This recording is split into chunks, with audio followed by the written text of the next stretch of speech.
बंटी बबली की गर्मियों की छुट्टियां लगे अभी 3 दिन ही हुए थे कि सुबह सुबह पापा का कॉल आ गया। बोले बेटा कब आओगी। मैंने अनमने ढंग से बोल दिया पापा कुछ पक्का नहीं है, महेश टूर पर गए हैं, उनके आने के बाद देखती हूँ। पापा की आवाज़ रुआसी हो गई। बोले बेटा तुम्हारी माँ नहीं है तो क्या हुआ, तुम्हारा मायका तो है और मैं तो हूँ। महेश से बात करो और जल्दी आ जाओ। मैं जी पापा के आगे कुछ बोल नहीं पाई। जब तक माँ थी उससे रोज़ फ़ोन पर ढेरों बातें किया करती थी। साल में एक बार गर्मी की छुट्टियों में मैं पूरे 10 दिन के लिए मायके जाती थी। वो खुशी किसी जन्नत से कम नहीं होती थी। बच्चों से ज़्यादा मुझे गर्मियों छुट्टी का इंतज़ार रहता था। पर जब से माँ गई मेरा मायके जाने का मन ही नहीं करता। ऐसा लगता है जैसे मेरा मायका ही ख़त्म हो गया। एक सूनापन, एक खालीपन-सा मेरी ज़िंदगी में भर गया था। पापा एकदम शांत स्वभाव के थे और कम बोलने वाले थे, पर सबकी ज़रूरतों का पूरा ध्यान रखते थे। ऐसा नहीं कि मैं पापा को प्यार नहीं करती थी, पर बचपन में से मैं माँ से ज़्यादा करीब थी, या यूँ कहूँ कि वे मेरे दिल की सबसे करीब थी।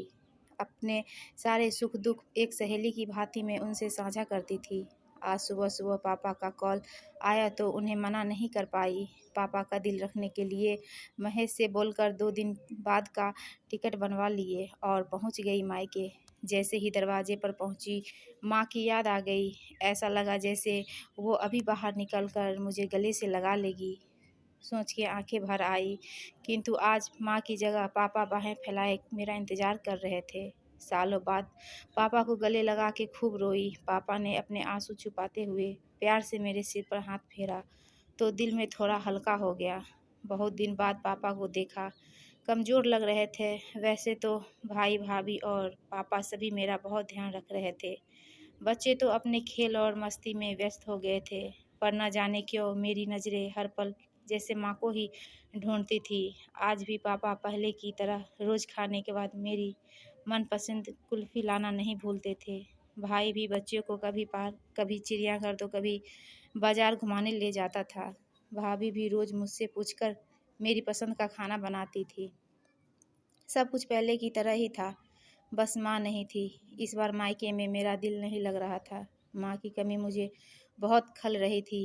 महेश को कॉल करके मैंने 3 दिन बाद का ही टिकट बनवा लिया। सबने मुझे रोकने की बहुत कोशिश की, पर मैं नहीं मानी। देखते ही देखते मेरे जाने का समय आ गया।